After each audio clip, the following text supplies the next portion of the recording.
a generalization is in these planning models is if it is a good site for large load to interconnect, it is a bad site for large generation to interconnect, and vice versa. So what we tend to see is uh, where new generations trying to interconnect is more rural areas where the wind's better or the land's there for more sun. That's really been built out a lot over the last 20 years to the point where there's a lot of constraints in getting that power to large cities where a majority of the load is.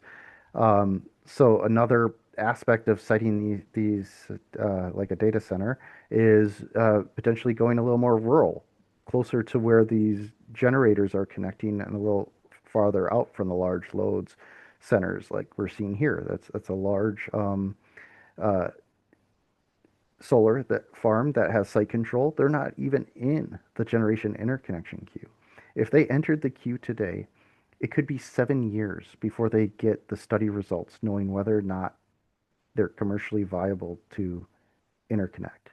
A large load could, in theory, connect and, well, here we are seeing, unfortunately, the line nearby has pre-existing overload, so it might not be the perfect example, but in a scenario where there is some level of transmission capacity for a large load, but there could easily be stranded renewable energy projects that are either in the queue or not even in the queue, but has site control that you can see in our system, that you might have the opportunity to bring that behind the meter.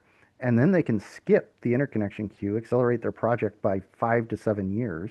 And the data centers could get green credits, or that could influence their investor portfolio.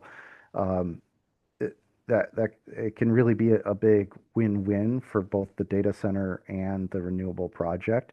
And then the transmission system may not be the primary source of power. It may be the backup source, or it may be when the renewable's not available to produce power, then you're utilizing the grid.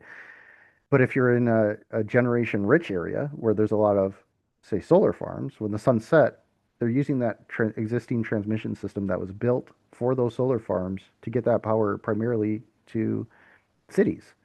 Well, that's underutilized at night when those solar farms aren't running, right? We still haven't figured out to make them run when the sun sets. That's that technology we haven't figured out. That means the transmission system's built for a large load to use that at night. So during the daytime, that generation, more generation can connect because it's going straight to a large load in that area of the transmission grid.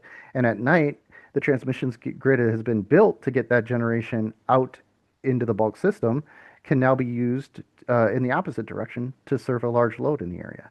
So that's one aspect that's a little underutilized in the data center siting world that we're starting to see a lot of interest from our clients in.